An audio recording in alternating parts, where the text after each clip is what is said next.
Escalating tensions in the Middle East tonight after the death of a Hamas leader and a Hezbollah commander. The assassinations come at a time of ceasefire talks. WGN's Shannon Halligan is joining us now with the very latest developments tonight. Shannon. Yeah, intense diplomatic efforts are underway to ease tensions between Israel and Iranian allies. But this could be potentially explosive amid the region's volatile and intertwined conflicts.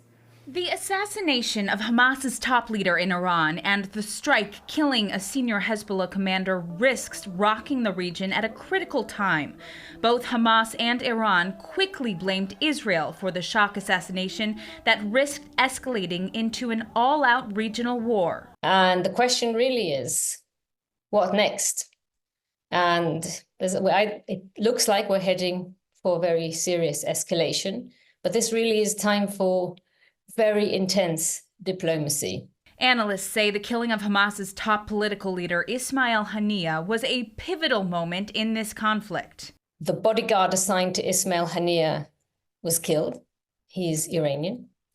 And Israel's basically sending a message to the Iranians, we can kill any one of you, anywhere, anytime. And that is very dangerous. Israeli Prime Minister Benjamin Netanyahu said that Israel, quote, will exact a heavy price from any aggression against us on any front. But his comments did not mention the killing. Still, the United Nations called for an emergency Security Council meeting on Wednesday. The Iranian ambassador to the UN called the attack an aggressive act of terrorism and added that the U.S. was aware of it. Responsibility of the United States as a strategic ally and main supporters of the Israeli regime in the region cannot be overlooked in this horrific crime. This act could not be occurred without the authorization and intelligence support of the U.S. Something the U.S. denied and condemned. Every member of this council should call on Iran to stop arming, advising, and financing terrorist groups, and to rein in the actions of proxies and partners who threaten regional peace and security. When asked about escalation in the region, National Security Advisor John Kirby said it's something the White House is monitoring. We don't believe that an escalation is inevitable, and there's no signs that an escalation is imminent.